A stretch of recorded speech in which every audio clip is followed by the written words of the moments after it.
Tariffs, tariffs, tariffs. Are tariffs going to destroy the PC market or slow it down? Well, it's a very interesting question. I've also started seeing some conversations here and some chatter.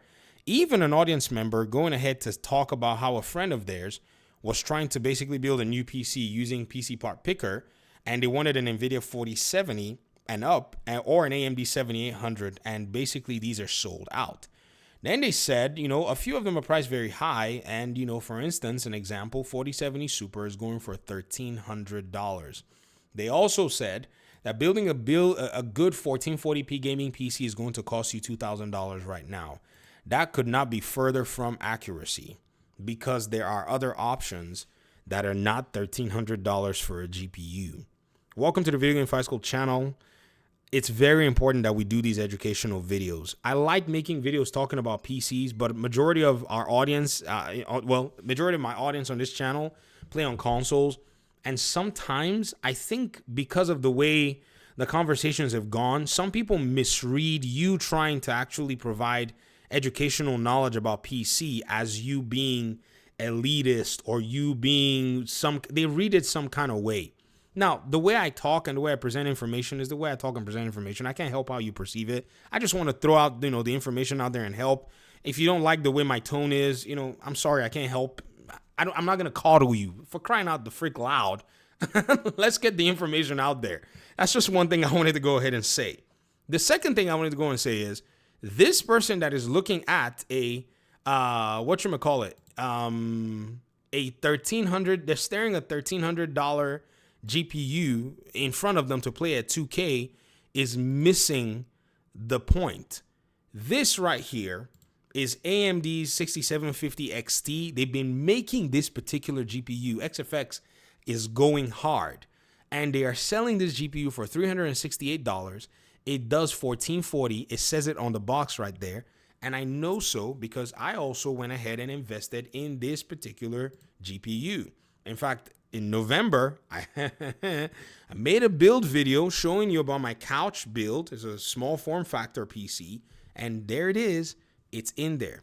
It's connected in my living room to a 4K TV that one of my children accidentally ordered from me via Walmart pickup. And me being basically, not disciplined, I could not say, well, let's go ahead and return it, because I was like, let me see if my couch build can actually. It was discounted, heavily discounted. Let me see if my couch PC can do it, and it's doing it. The question I got to ask is, where are these numbers coming from? And what games does this person want to play? And what performance do they want to play these games on? The second question is, for those who continue to say tariffs, has anybody even considered that the used market is a thing? And by the way, I just showed you a brand new GPU. Don't go yelling at me saying some people don't want used parts. What do I care? They want to build a PC. You're an engineer. Cost and performance are paramount to you building your PC. Unless, of course, you're a whale. If you're a whale, you should not be worried about $2,000 for 2K, right? But you're concerned that it's too expensive, or your friend at least is concerned that it's too expensive, so cost is on their mind. Hence, they must act accordingly. This is the challenge that we have when it comes to, in some cases, some folk who are coming from console who want to build a PC.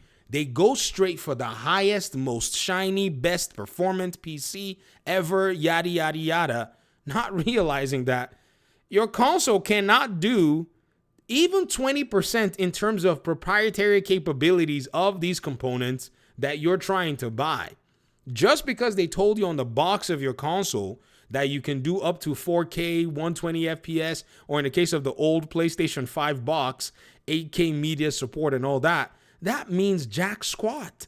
Those devices inside of the console were AMD devices. And those of us who've used enough GPU and computing power know that it's a whole bunch of hokey if the developers do not build or optimize their games to be able to take advantage of the hardware.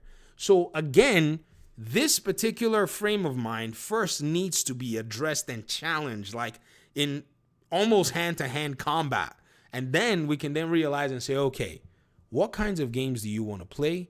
What games do you play?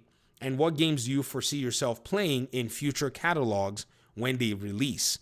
That's how you go ahead and you get yourself your components to build your gaming device. And also you set your budget. What is the budget of this friend of yours? Are they coming into the whole thing with $3,000? Are they coming in with $4,000? Are they coming in with $300 or $400 or $500? This is where we now say they need to cut their coat according to their cloth. I remember when I started making the videos talking about, building a $600 PC. I was, basically pointing out the components and the parts, and I was telling a lot of people, man, people dragged me in those videos, man. And all of a sudden now a lot of console players are starting to think even more about coming to PC. I'm like, man, where were you guys months ago? I was making these videos. I was doing spreadsheets talking about this stuff. But all I got were console warriors all over me, man. Like, oh, you're a PC elitist, but people want to just plug and play and push a power button. Bruh, building a PC is an engineering enterprise. Convenience is not something that you should be thinking about. Stay on console if convenience is what you are. Don't come here. Just leave it alone, if you get what I mean. But at the end of the day, there is something worth it on the other side of the initial, lack of or inconvenience that it will take for you to build your PC, install your items, and then eventually set it up and walk away, which is you have access to a broader gaming market, not paying for subscriptions that are not necessary for you if you don't want to, and then enjoying yourself on your own device that you built and control. That is the idea behind PC gaming. If you like the, structure, security, or safety, or whatever it is that you think consoles provide, then it may not be, for you at the end of the day. And this is just the reality. So when I see people jump into the whole PC thing, they're like, oh yeah, I'm just going to go build a machine that can do 1440. Like, 1440 of what? And then they tell you, oh, it's $1,300. And you're like, oh, but that's NVIDIA tax you're looking at right there. $1,300 for a 4070 Super? The heck, I got a 4080 and I did not pay $1,400 for it. Like, you think about it, like you're paying and you've basically waited for a paper launch of the 50 series, which have somehow artificially inflated the 40 series. I mean, you think NVIDIA doesn't know what they're doing, right? And now people are rushing and saying, well, the 50 series, I can't find them. What am I going to go do? Well, they want you to basically clear out some of that stock of the 40 series because the 40 series are established. The 50 series are basically, a new gimmick in that regard. So don't fall for it, right? Find out what your options are. A little bit of education is necessary, a little bit of research, sometimes a little bit of patience, and you'll be able to build yourself something good. And wait, there's also the used market. Oh my goodness.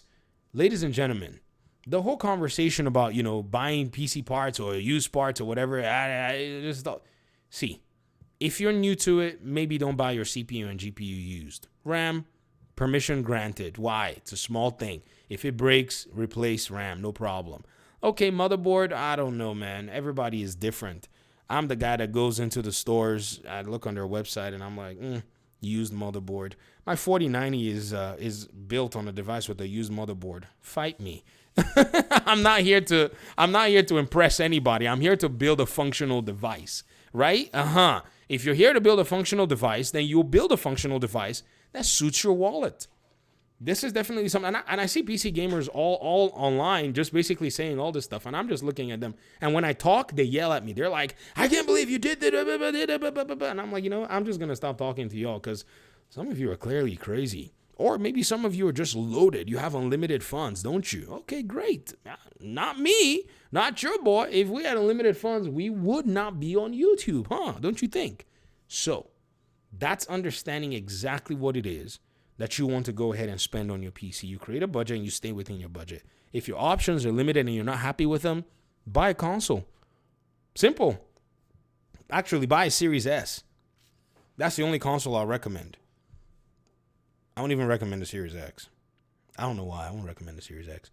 Buy a Series S. Cheap. You got a controller with it. You game. You delete game. You walk away. Simple. But you want to get you want to get anything more, get a gaming PC. These are my recommendations. Because again, the Series S is the most competitively priced, piece of hardware in terms of gaming that I've seen in such a long time.